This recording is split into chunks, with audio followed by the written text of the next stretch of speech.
Dalam debat perdana, 3 capres bahas soal oposisi, putusan MK hingga pelanggaran HAM berat. Sempat tak dapat izin saat melakukan penyelidikan, polisi justru temukan 5 jasad di kampus Unpri Medan.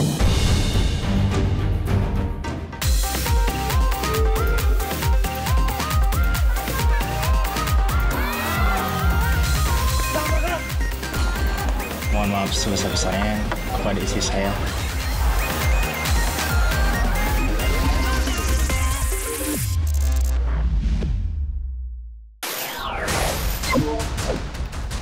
Mas Anies. Pak Prabowo tidak tahan untuk menjadi oposisi. Apa komentar Pak Prabowo terhadap putusan MK?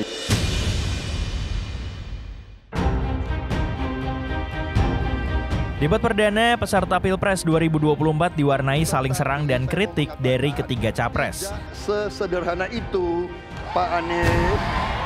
Salah satunya saat membahas isu penguatan demokrasi. Anies menyinggung ketidakpercayaan masyarakat pada sistem demokrasi saat ini, utamanya saat membahas peran oposisi. Karena itu oposisi itu penting dan sama-sama terhormat. Sayangnya tidak semua orang tahan untuk berada menjadi oposisi. Oke? Seperti sampaikan Pak Prabowo tidak tahan untuk menjadi oposisi. Apa yang terjadi?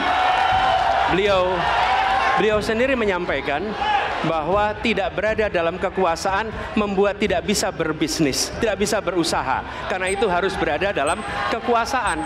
Kekuasaan lebih dari soal bisnis, kekuasaan lebih dari soal uang, kekuasaan soal kehormatan untuk menjalankan kedaulatan rakyat. Baik. Intinya adalah kita tegakkan. Dalam subtema hukum, saat membahas soal putusan MK terkait batas umur calon wakil presiden beberapa waktu lalu, Prabowo menyampaikan akan menegakkan undang-undang. Saya kira mengenai Mahkamah Konstitusi, aturannya sudah jelas. Kita juga bukan anak kecil, rakyat kita juga pandai, rakyat kita lihat, rakyat kita tahu. Mas Ganjar, kita tahulah ya bagaimana prosesnya, ya. Yang intervensi siapa? Ya kan? Yang intervensi siapa? Tapi intinya adalah kita tegakkan konstitusi, kita tegakkan undang-undang, kita perbaiki yang kurang sempurna, dan kita patuh kepada komitmen undang-undang itu sendiri. Pekerjaan itu pada eranya. Sementara itu saat membahas kasus pelanggaran HAM berat, Ganjar menyampaikan akan menuntaskan saat menjadi presiden, agar tidak terus menjadi isu di pemilu selanjutnya. Kenapa saya sampaikan? Pertanyaan saya sebenarnya satu, apakah kalau Bapak jadi presiden akan membuat pengadilan HAM? Pertanyaan nomor kedua, apakah Bapak bisa menemukan, menunjukkan, membantu pada keluarga agar kemudian mereka bisa berziarah? Dua ini sama-sama tidak dijawab. Maka kalau kemudian saya boleh meminta, kalau saya jadi presiden Pak, saya akan bereskan ini Pak. Agar kemudian dalam kontestasi Pilpres berikutnya, ini tidak akan muncul lagi karena presidennya tegas menuntaskan pekerjaan itu pada eranya. Terima kasih. Beberapa momen dalam malam debat sempat terekam kamera. Gibran juga terekam tengah memandu sorak para penonton saat Prabowo merespon pertanyaan Anies. Ide, gagasan, dan juga program-program. Tentunya inilah Tiga cawapres juga terpantau saling bersalaman setelah debat para capres dilakukan. Untuk memantapkan pilihan Anda pada 14 Februari 2024.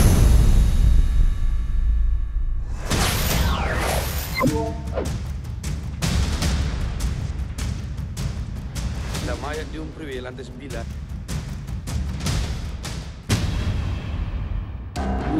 Ada mayat di Unpri lantai 9. Temuan sosok jenazah di dalam bak biru membuat gempar publik. 3 jenazah yang mengambang di air berada di lantai 9 area parkir kampus Universitas Prima Medan. Video ini lalu ditindaklanjuti polisi dengan mendatangi kampus. Namun polisi sempat tak diberi izin pihak kampus. Usai negosiasi dan mendapat izin, polisi memeriksa dan menggeledah hingga menemukan 2 jenazah lain di lantai 15. Hingga total 5 jasad tanpa identitas ditemukan, diantaranya 4 pria dan 1 wanita. Diduga itu adalah jenazah atau mayat manusia. Saat ini Polrestabes Medan terus melakukan koordinasi dan komunikasi dengan pihak rektorat dan kampus. Di tengah penyelidikan polisi, 6 mahasiswa membuat klarifikasi yang menyebutkan video yang beredar adalah hoax. Menurutnya, sosok manusia di dalam bak air adalah boneka, bukan manusia. Properti dalam video tersebut merupakan manekin atau boneka, bukan mayat. Video yang beredar merupakan hoaks dan telah membuat keresahan bagi banyak pihak beberapa waktu lalu. Kami mohon maaf sebesar-besarnya kepada pihak yang dirugikan. Pihak kampus akhirnya buka suara dengan menyebut jenazah yang ditemukan dipakai untuk bahan praktik anatomi mahasiswa Fakultas Kedokteran. Media belajar adalah kadaver, yaitu tubuh manusia yang diawetkan. Di Laboratorium Anatomi FK Unpri terdapat 5 kadaver, 1 perempuan dan 4 laki-laki. Polisi tengah menyelidiki kasus ini dengan telah memeriksa 6 saksi. Polisi juga telah menurunkan tim laboratorium Polda Sumut.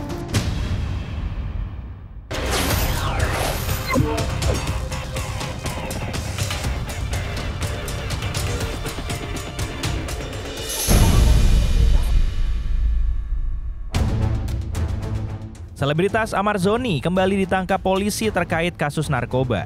Kali ini Amar Zoni ditangkap di sebuah apartemen di kawasan Tangerang Selatan, Banten. Barang bukti sabu dan ganja di dalam kamar turut diamankan. Polisi menyebut Amar Zoni ditangkap seorang diri saat berada di lobi apartemen. Serpong, Tangerang Selatan di sebuah apartemen, dan kami amankan beberapa, ada 2 jenis narkotika yang terdapat di apartemen tersebut, dan sekarang kami sedang melakukan pemeriksaan. Amar Zoni kini masih menjalani pemeriksaan intensif untuk mengetahui pemasok narkobanya. Aku kecewa sama Ibel karena Ibel terus nuduh aku pakai narkoba. Padahal aku sudah berhenti pada saat pertama keluar dari lapas itu. Cuman kok Ibel tetap nuduh aku pakai narkoba. Jadi ya aku stres banget, Bang. Ini pelarianku. Ini bukan pertama kali Amar Zoni harus berhadapan dengan hukum terkait kasus narkoba. Tahun 2017, Amar Zoni ditangkap pertama kali atas kepemilikan ganja. Amar Zoni harus menjalani rehabilitasi selama 1 tahun. Maret 2023, Amar Zoni kembali ditangkap di rumahnya atas kepemilikan sabu. Atas penangkapan yang kedua itu, Amar Zoni baru dibebaskan bulan Oktober lalu. Saat penangkapan di awal tahun ini, Amar Zoni masih berstatus suami Irish Bella. Saat penangkapan itu, Amar Zoni tak mengelak tentang perbuatannya.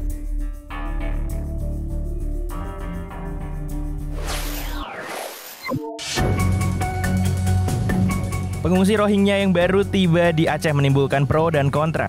Jangan kemana-mana, Pop News akan segera kembali.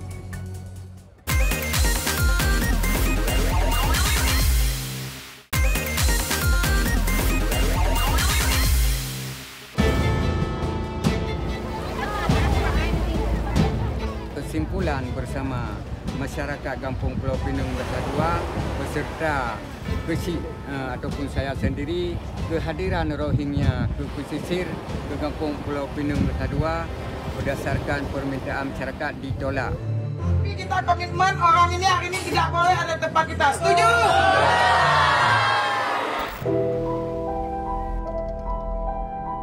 Pengungsi Rohingya yang baru tiba di Aceh menimbulkan pro dan kontra. Berikut 5 fakta pengungsi Rohingya.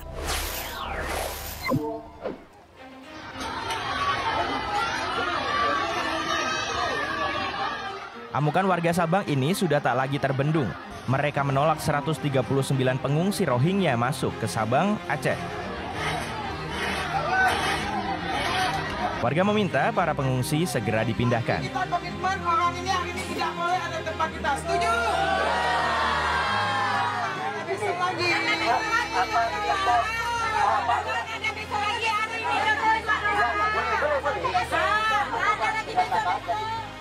Di Aceh Utara, kapal kayu yang ditumpangi para pengungsi didorong kembali ke laut dengan membawa bekal makanan dan minuman dari warga.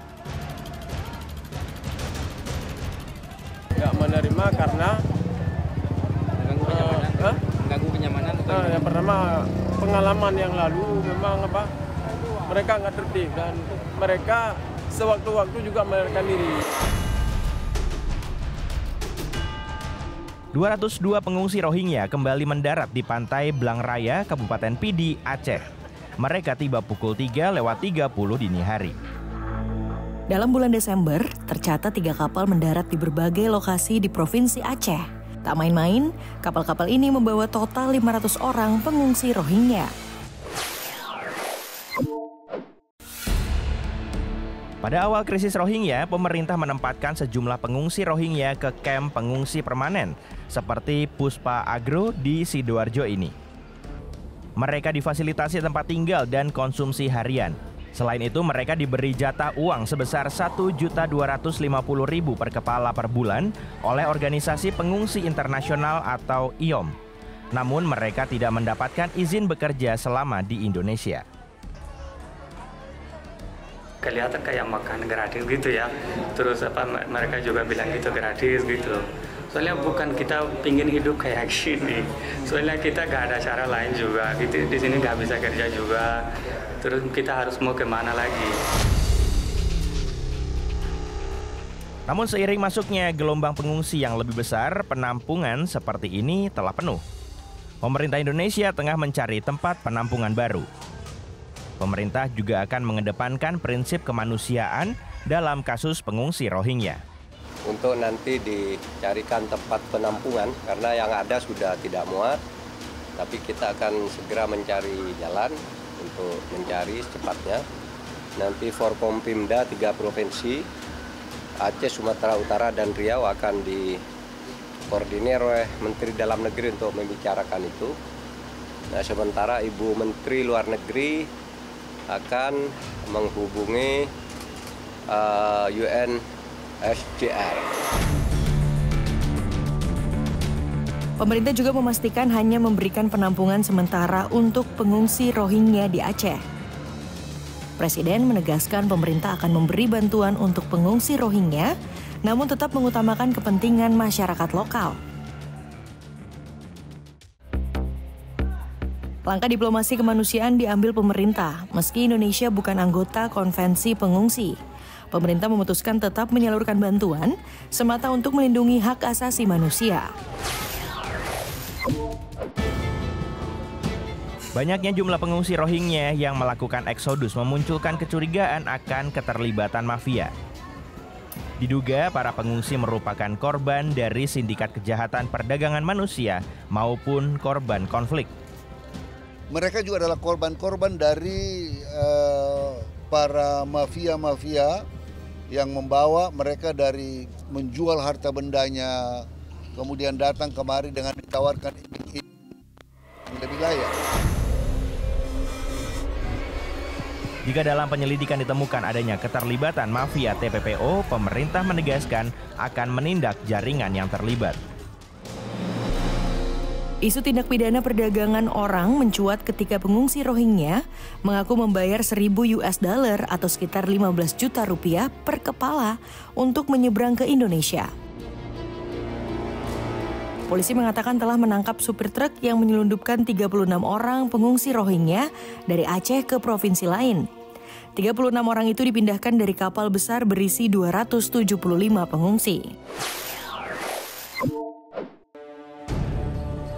Selama beberapa dekade, warga Rohingya mengalami penderitaan ekstrem di Myanmar. Tahun 1962 adalah awal etnis Rohingya tidak diakui oleh pemerintah Myanmar. Kelompok Muslim ini dianggap sebagai imigran gelap oleh pemerintah Myanmar karena keberadaannya tidak ada sebelum kemerdekaan Myanmar pada 1948. Populasi etnis Rohingya semakin meningkat. Hal ini membuat etnis Rakhine merasa terancam. Pemerintah setempat mulai memberlakukan junta militer di mana tanah warga Rohingya disita secara paksa. Mereka tidak diberikan akses terhadap kewarganegaraan dan pencatatan, tidak diperbolehkan mengakses layanan kesehatan, pendidikan, dan kesempatan kerja, dibatasi dalam kamp dan juga desa, dan menjadi sasaran kekerasan ekstrim. Karena tidak memiliki kewarganegaraan, tidak ada jalur legal yang memungkinkan pengungsi Rohingya untuk berpindah wilayah. Akibatnya, mereka sering memilih perjalanan dengan perahu yang ditawarkan oleh para penyelundup manusia.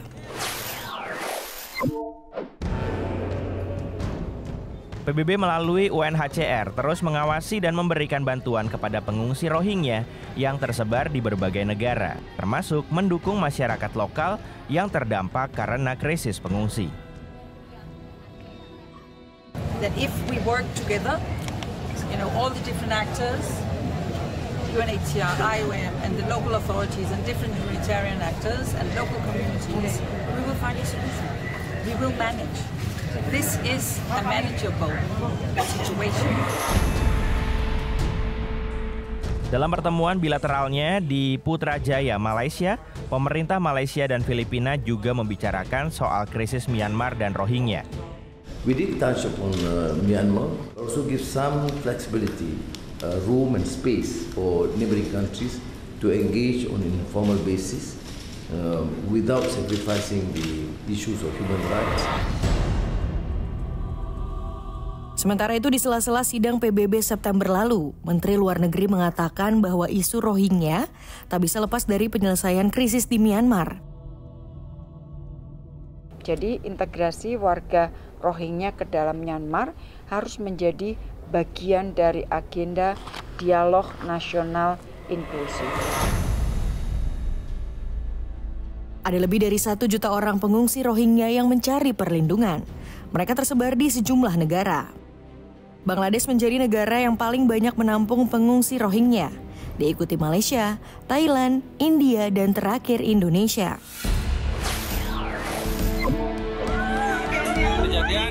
Inilah detik-detik penemuan anak korban perampokan yang disekap dan diikat di belakang rumah.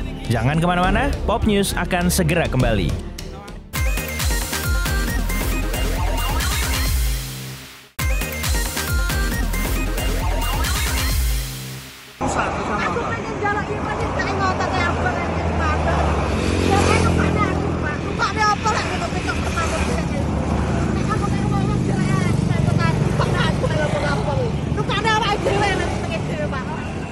Wanita ini menangis histeris hingga ingin mengakhiri hidupnya karena warna sepeda motor yang dibeli tidak berwarna hitam sesuai keinginannya. Ia juga kesal karena surat juga diatasnamakan suami, sementara ia ingin atas namanya.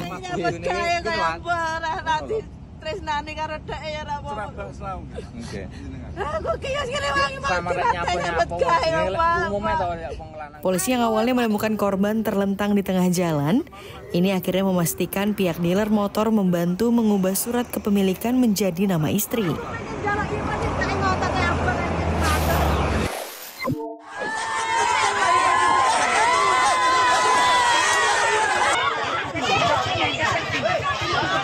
Para pedagang ini adu mulut saat Satpol PP akan menutup pasar Wuring karena Pemkab Sika melarang aktivitas jual beli di pasar ini. Para pedagang bahkan mengadang mobil Wakil Ketua DPRD Sika.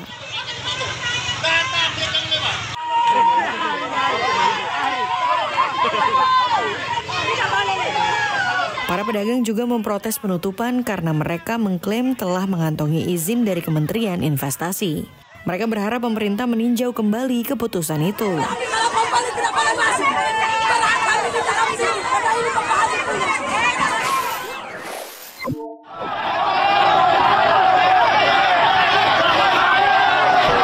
Pelaku begal ini babak belur dihajar warga usai merampas ponsel pengendara sepeda motor di flyover Keranji, Kota Bekasi.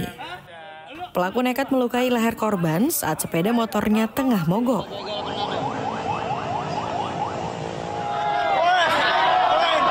Setelah melakukan pengembangan, polisi akhirnya menangkap komplotan pelaku di kolong flyover Bekasi Timur.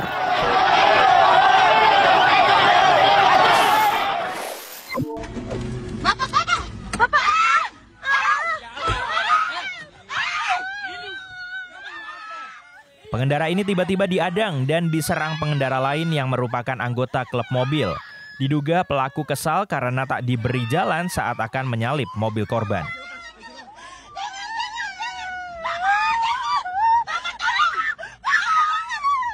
Dari keterangan warga, konvoi klub mobil pelaku sudah ugal-ugalan di sepanjang jalan Pangandaran, Bandung. Ugal-ugalan ini, benar, klub mobil. Dari tadi, klub mobil ini. Lihat plat nomornya ya.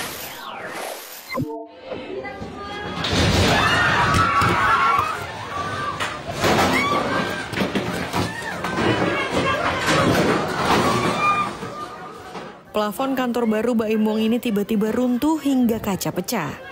Pengunjung yang tengah diajak berkeliling di lantai 3 seketika histeris berlarian keluar ruangan.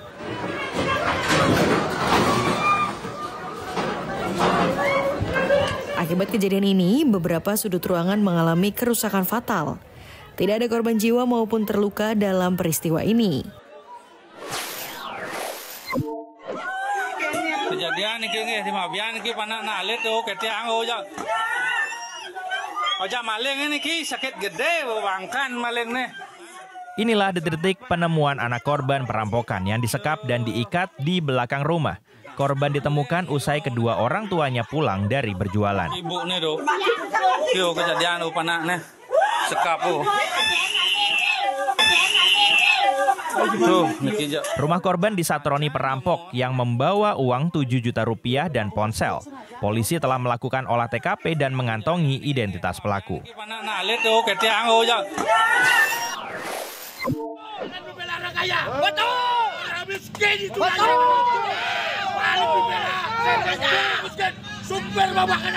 Para supir truk ini mengamuk di depan Pengadilan Negeri Kabupaten Indramayu untuk meminta keadilan atas rekannya yang telah ditahan 2 bulan karena terlibat perkelahian dengan supir lain.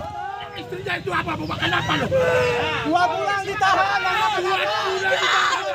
Para supir truk ini mengancam jika rekannya tak kunjung dibebaskan, maka dalam aksi selanjutnya akan membawa massa yang lebih banyak.